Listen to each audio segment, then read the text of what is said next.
that's, different aspects of what we do to make the process as smooth as we can, as perfect on our end as we can, aspiring for excellence while seeing if there is or is not excellence on the other end and making up for any deficiency we might see.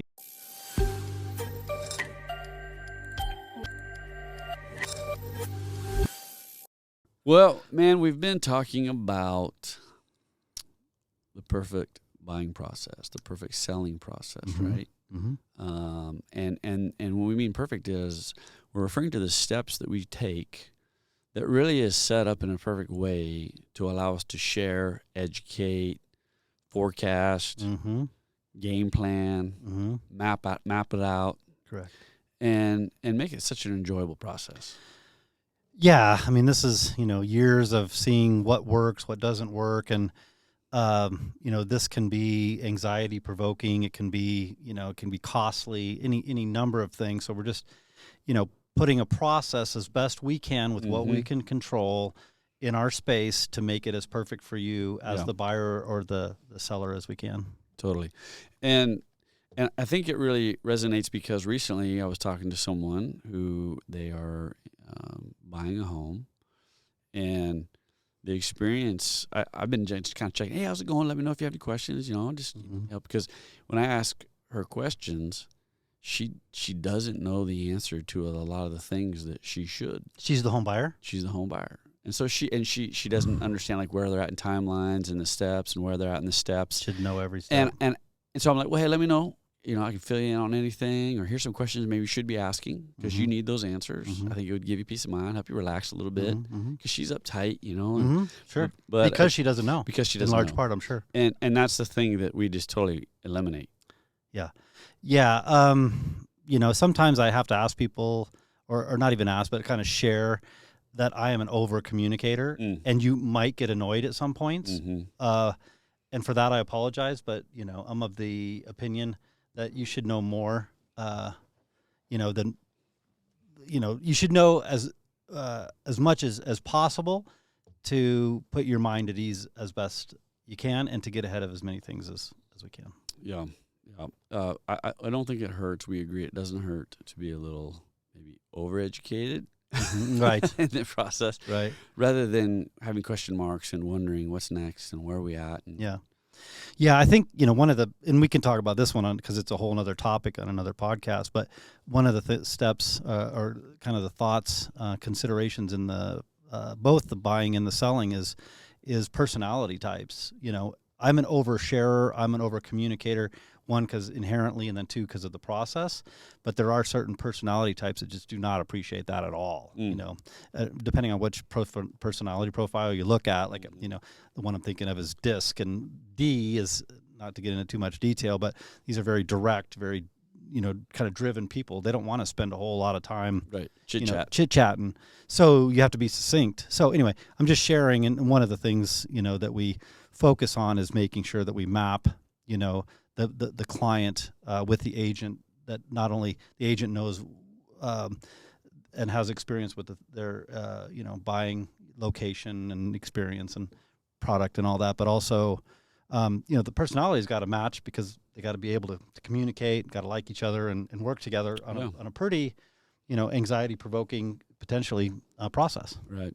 So we've got something kind of cool to share and tell. So we've been talking about these processes and stages and steps we do to keep someone informed, and to reduce anxiety, reduce all those things that go with it, and kind of keep it a little more even keel. But just recently, you're in the process dealing with the seller. Correct. It was listed a home with some sellers. Yep. And as you're going through the process, you kind of started seeing some things that all of a sudden made you say, hey, we need to maybe regroup a little bit with the direction we thought we were going, and I'm seeing some signs of the fact that we need to make a plan A and a plan B of how we're going to adjust off of these changes, and so we continually know the direction we're going and where we want to end up. Yeah, I think you nailed it earlier that as perfect as we can make it on our end, there are things out of our control that we just might not get insight to because we're not authorized to hear about it, or what have you. So internally to our system and process, you stated it very well earlier in our conversation, is we strive for excellence in all of that, not just in our aspects of the transaction, meaning what side we're on. Like I'm not only interested in what's going on in the sell of it, but I have to be somewhat interested, as best I can be allowed, in what I hear, what I don't hear on the buyer side, Right. Because I don't know how excellent it is on that end. Right. And I might have to fill some gaps. So you can't assume buyer's agents got it. You need to be asking them, and when you ask them questions, are they giving you the right answer in a timely fashion, or are they kind of him-hawing around about it, and then maybe guide them a little bit to say, hey, I need to know the answer to this question. Yeah, exactly. Yeah. And that's where I think being the over-communicator is great, because you're going to reach out and say, hey, how we doing there? How we doing here? What's the latest and greatest? And what are some, and then you're going to know, okay, hey, I'm realizing I need to follow up with some questions. The answer I got was okay, but it wasn't great. Like, right. Tell me more. Yeah. We don't we don't practice adversarial real estate, and we are adamant about trying not to let others practice adversarial real estate with us. But there is something to be said for challenging that excellence.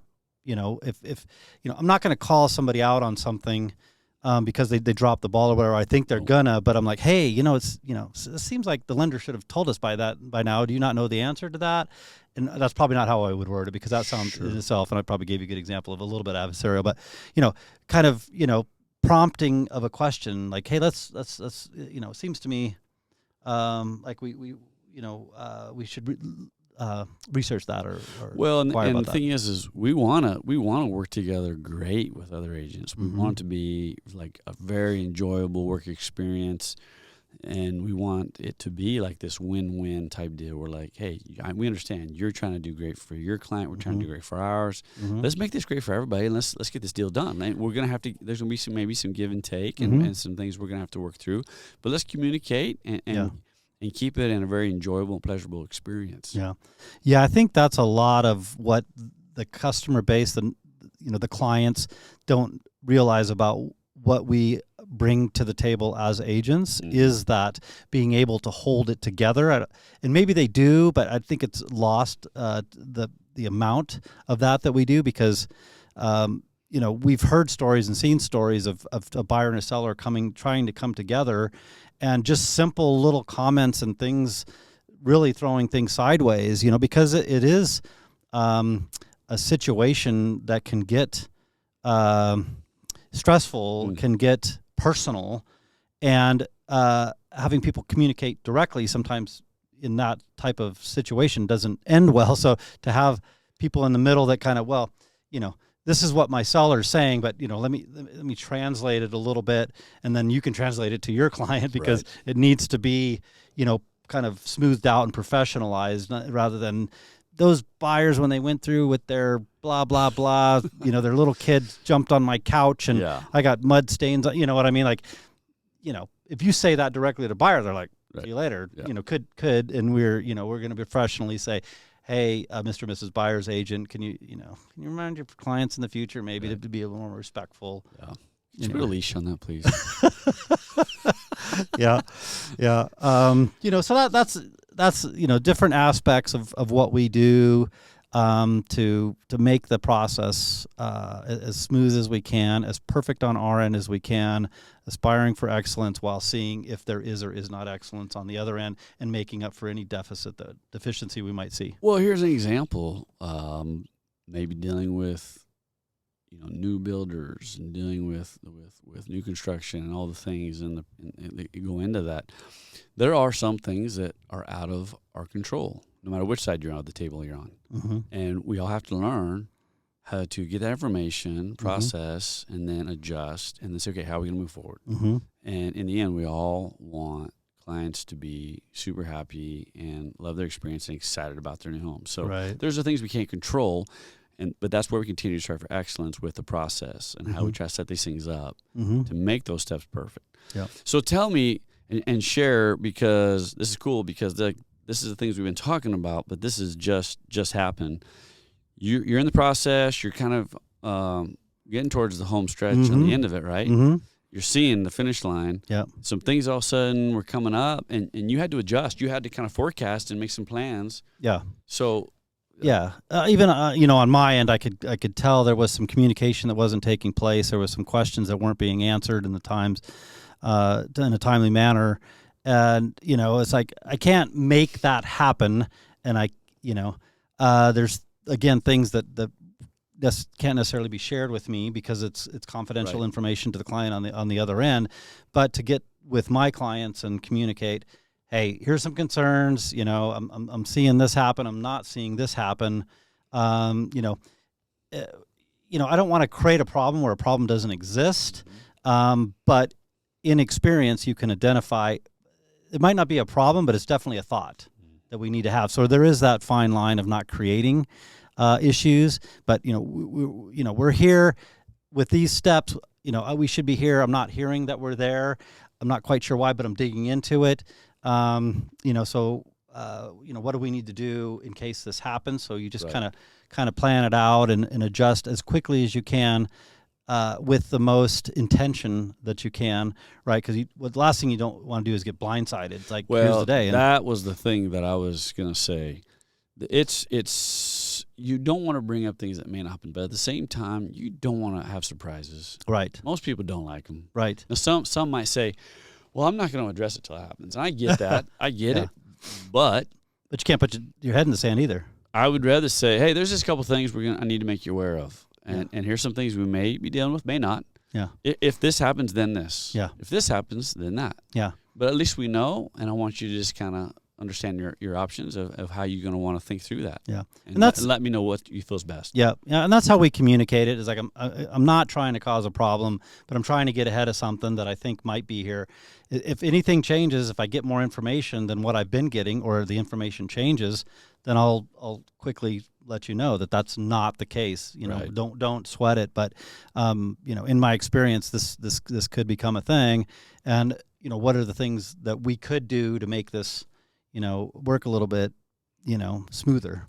Well, this is the part that when you hear people say, I really don't understand what the, big deal is, or, what do realtors even do?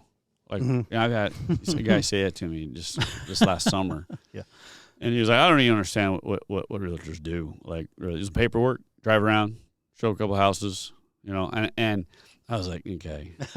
Unfortunately, maybe you had an experience that led you down that path. Just going to say that. Unfortunately, one bad apple spoils the cart. And if they had that experience, and it's hard to overcome. Yeah. Yeah, because really, it's like I always like to talk about, especially like in brainstorming sessions or when you're going through things. It's like, hey, let's get everything on the table, and then let's talk about everything, all the options, all the ideas, and then we'll kind of prune it back. We'll come up with our game plan. Yeah.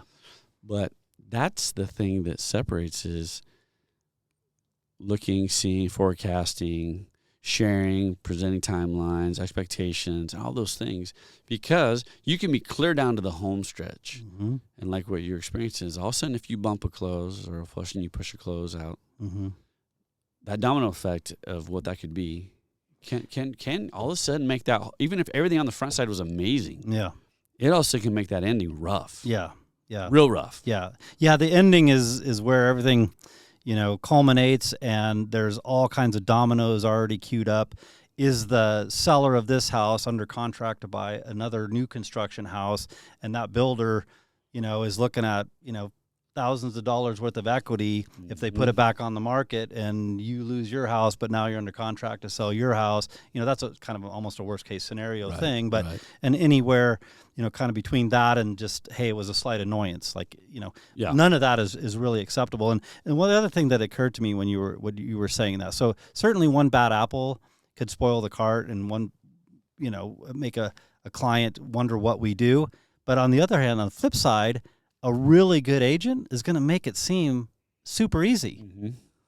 There are, occasions where, man, an agent just did a superb job, and, the client's probably like, wow, that was pretty easy. But what's the analogy or kind of the visual, the duck, he's all sitting on the water. He's all calm and cool and collected. Everything underneath. He's going just 100 miles an hour. Yeah. Well, and I think that's the only way that you will typically have that great experience is that things were presented, things were communicated, and they kept you ahead of the curve of what's going on. And so they set up the expectations of what what was around the corner, and that made that seem so simple, so smooth. But like I love that because like there's a ton going on below the surface. Absolutely. There's the title going on, the lender going on, the inspector did his or her thing, and I mean there's just a lot of moving parts. But quite often in the middle of the transaction, there's not much that the buyer's doing or the seller's doing, and they're like, oh, okay, it must just be happening. And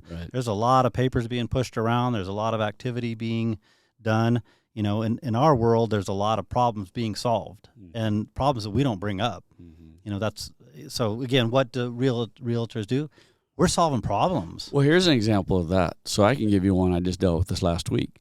So, house that is in another county from the closest fire department. Okay. Well, all of a sudden there was like, oh, hey, by the way, the county you're in, the fire department can't get their tanker up here. So and this was something I'm working with a 15, 18-year veteran. Okay. And they're amazing. But it was something we all said and we're like, what? Yeah. Like the county you're in cannot get up here with a fire truck. So we had to do a bunch of homework. And the closer, the more local fire department said, well, we have contracts and basically you subscribe and we'll take care of any what ifs. Yeah. This was new news, but because we were constantly talking about, okay, what about this? What about that? We're looking at what's going on. The question about insurance came up, and we got into some things, and so we were talking to the fire department. I talked to New Meadows, I talked to theirs, McCall, and we're all of a sudden figuring it out, and that's what goes on. Yeah. So imagine if a buyer and a seller are working together, and that fire lit up. Who's putting the fire out? The seller is going to say, I don't know. It's up to you. I don't tell you. It's the house. Right. I don't have any problem. But now you got a problem with the cost, and then the buyer's disinterested in figuring out what other solutions are. They're just going to, oh, never mind, I'll terminate and, move on. I mean, I'm making it sound simple, but, there's work involved in that too. But I'm just saying, so you and the other agent came together and said, let's solve a problem. Found a solution that was not immediately obvious, and I don't know, the buyer and the seller might have figured it out. I don't know, but they're certainly probably not working. Well, it would have been surprises. It would have been surprises that we don't want them to have. Right. Yep. So yeah. Anyway, I thought it was a good opportunity to kind of share, a little bit more definition of what we mean by the perfect, home selling process. Absolutely. It all goes back, and I kind of probably sound like a broken record when I say, you as well. We both treat this as if it was our transaction. This is a big deal. Like, this is our process of selling our home, and to treat it any less would be a disservice, to the client. So it requires having excellence in the transaction, looking at the other side. Is there excellence there? If there isn't, offset it, to get ahead of, any problems. If problems do come up, knock them down, as quick as you can, smooth them out. Sometimes it's like, oh, this, you got to tell your client what's going on for sure. So you disclose the stuff and share what's going on. But, we don't make it sound like a big deal. How much time, heartache, and effort did you put into that? I mean, it wasn't without some stress, some calls, so it took a bit to put it together, but you made it very simple to both the seller and the buyer, right? Like, oh yeah, we got it. We got to figure it out. Here's the solution. We'll figure it out. Yeah. We'll figure it out, and here's the solution. Yeah. So anyway. Yeah, good stuff, man. Well, and I think that's something we'll continue to share as we're having experiences. We can give examples of, here's what we mean by this. Here's what we mean when we talk about the process and what we're trying to do. And sharing those examples, I think, are very helpful. Yeah. So, I hope that this was helpful in identifying, some of the basic questions that we get by some clients is like, what do we do? Give you some insight to that. How do you do it? give you some insight to that. And then even furthermore, what does that mean? What does that perfect home selling process mean? Well, here's some insight into that. Yeah, absolutely. Yeah, absolutely. So good stuff, man. Yeah, I love it. Well, I think we pretty much hit on everything we were thinking about today. So with that, I'll wish everybody a blessed day. Hey, y'all take care.